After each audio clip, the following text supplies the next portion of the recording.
السودان أنا زرتها أول مرة من ربما من سنتين تقريبا، وكانت بالنسبة لي زيارة مفاجئة جدا.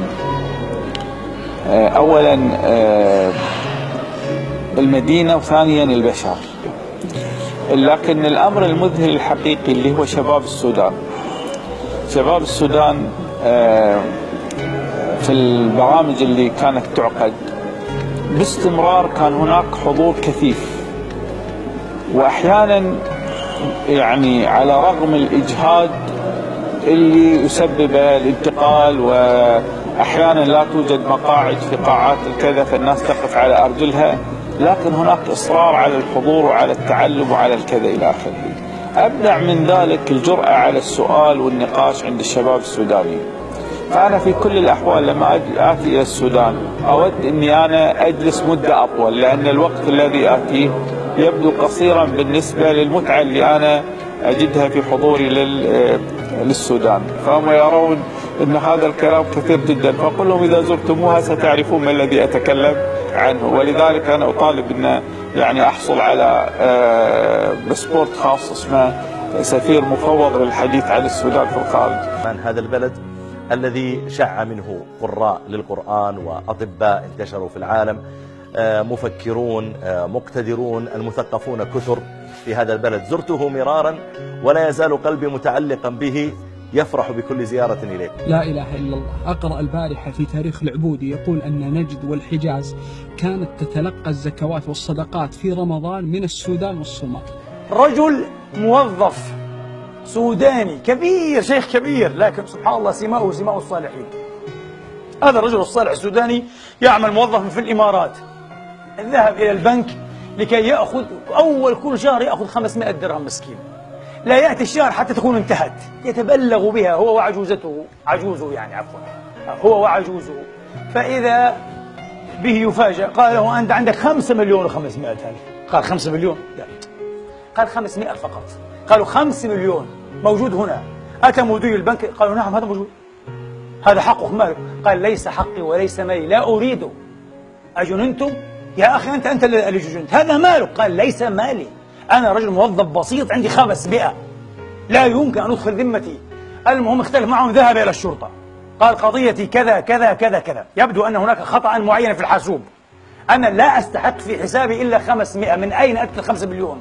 صار في تحقيق فعلا خطأ حاسوبي.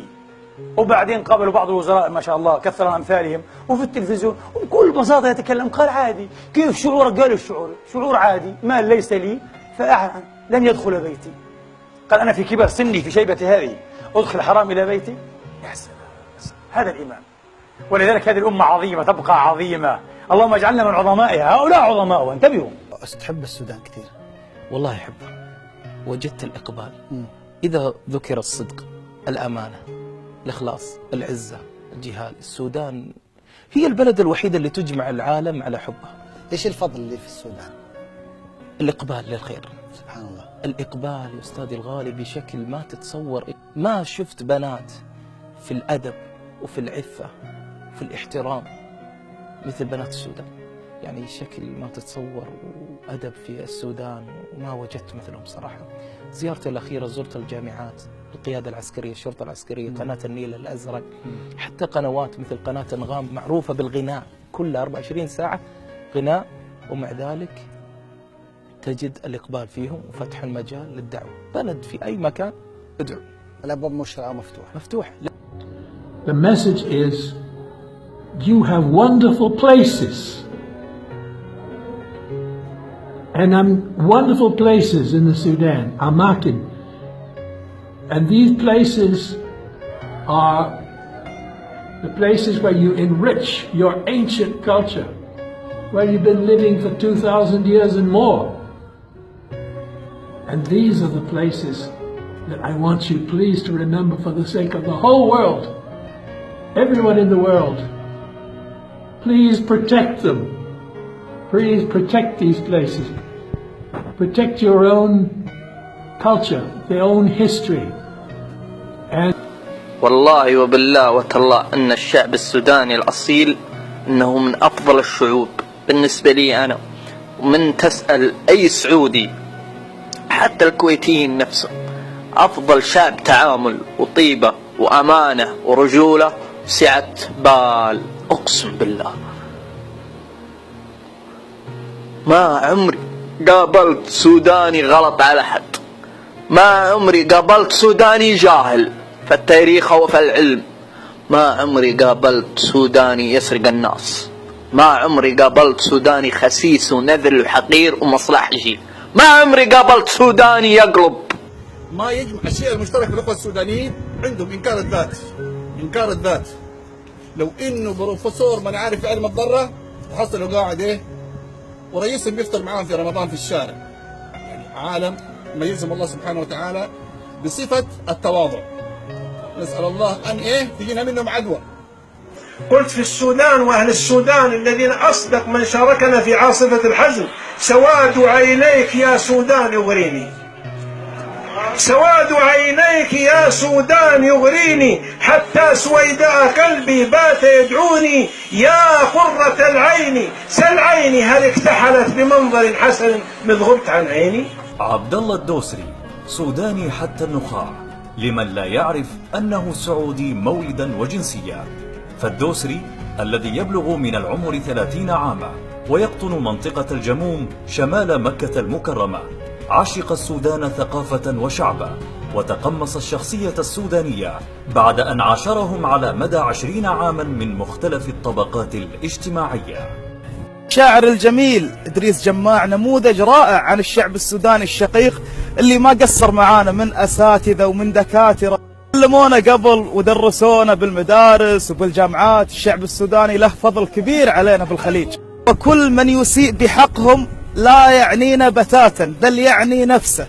حنا نحبهم ونقدرهم وهم اخواننا.